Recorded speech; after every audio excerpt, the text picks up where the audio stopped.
जय श्री कृष्ण मित्रों, आप सभी का मेरे दिव्य लोक इस चैनल पर स्वागत है। आज हम सुनेंगे पौराणिक कथा में भागवत कथा है।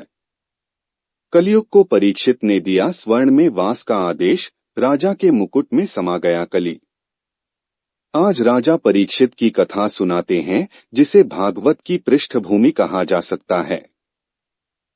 परीक्षित ने अनेक वर्षों तक धर्मपूर्वक राज्य किया। उनका विवाह उत्तर कुमार की पुत्री इरावती से हुआ था। परीक्षित का एक परम प्रतापी पुत्र हुआ जन्मेजय। एक बार परीक्षित सरस्वती नदी के किनारे घोड़े पर सवार चले जा रहे थे। उन्हें एक पैर पर खड़ा बैल और एक जीर्णशीर्ण स्थिति में गाय दिखी। गाय और बैल आपस में बातें कर रहे थे। तीन टांगे टूटी होने के कारण बैल मुश्किल से खड़ा करा रहा था। उसने परेशान हाल गाय को देखा तो बात शुरू की। बैल ने गाय से पूछा, हे पृथ्वी, आप इतनी दुखी और कमजोर क्यों हो गई हैं? क्या दुष्ट आपको सता रहे हैं या फिर श्री कृष्ण के अपने धाम चले जाने से धर्म के कमजोर पड़ने से दुखी हैं? गाय ने कहा, धर्मदेव, जब श्री कृष्ण यहाँ थे तब उन्होंने आपका उत्थान किया, अन्याय और अधर्म का नाश किया। परंतु अब कली के प्रभाव से धर्म का ह्रास हो रहा है। प्रभु कृपा से सतयुग में तुम तप, पवित्रता, दया और सत्य इन चारों चरणों से युक्त थे। त्रेता में केवल 3 चरण रह गए और द्वापर में बस 2। कलियुग में एक ही चरण सत्य शेष बचा है।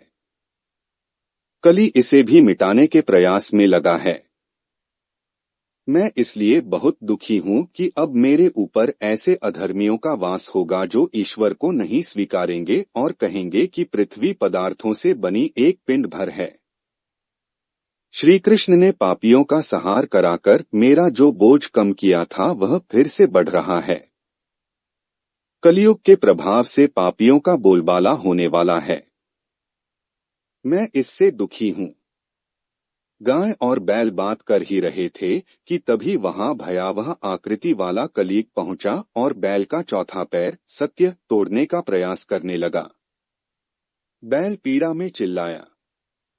परीक्षित दोनों की सारगर्भित बातें बहुत देर से सुन रहे थे।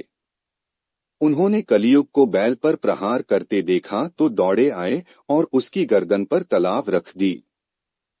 कली को अपनी मृत्यु सम्मुख नजर आ रही थी, इसलिए उसने पैंतरा बदला और परीक्षित के पैर पकड़कर माफी मांगने लगा। परीक्षित ने कली से कहा, मैं अभिमन्यु का पुत्र हूँ। यह मेरी प्रजा है। मेरे राज्य में प्रविष्ट होने का तुम्हारा साहस कैसे हुआ? निकल जाओ यहाँ से। कली ने कहा, सारी पृथ्वी पर आप ही का तो राज्य है, मैं कहाँ जाऊंगा? मुझे भी प्रभु ने ही बनाया है और जो समय तय किया था उसके अनुसार ही मैं आया हूँ। अब मैं कहाँ जाऊं? आप राजा हैं। मैं प्रभु द्वारा रचित आपकी प्रजा हूँ। इसलिए आपका धर्म है कि आप मेरे लिए रहने के उचित स्थान का निर्धारण करें।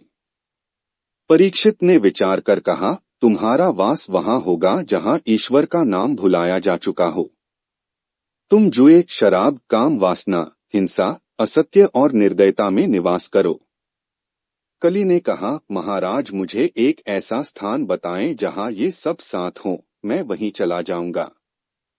परीक्षित ने कहा, स्वर्ण में यह सब है, इसलिए तुम स्वर्ण में रह सकते हो। परीक्षित की आज्ञा से कलियुग ने तत्काल स्वर्ण में अपना घर जमाया। परीक्षित का मुकुट भी स्वर्ण का था। कलियुग के प्रवेश करने से उनका मस्तक कली के प्रभाव से प्रभावित हो गया।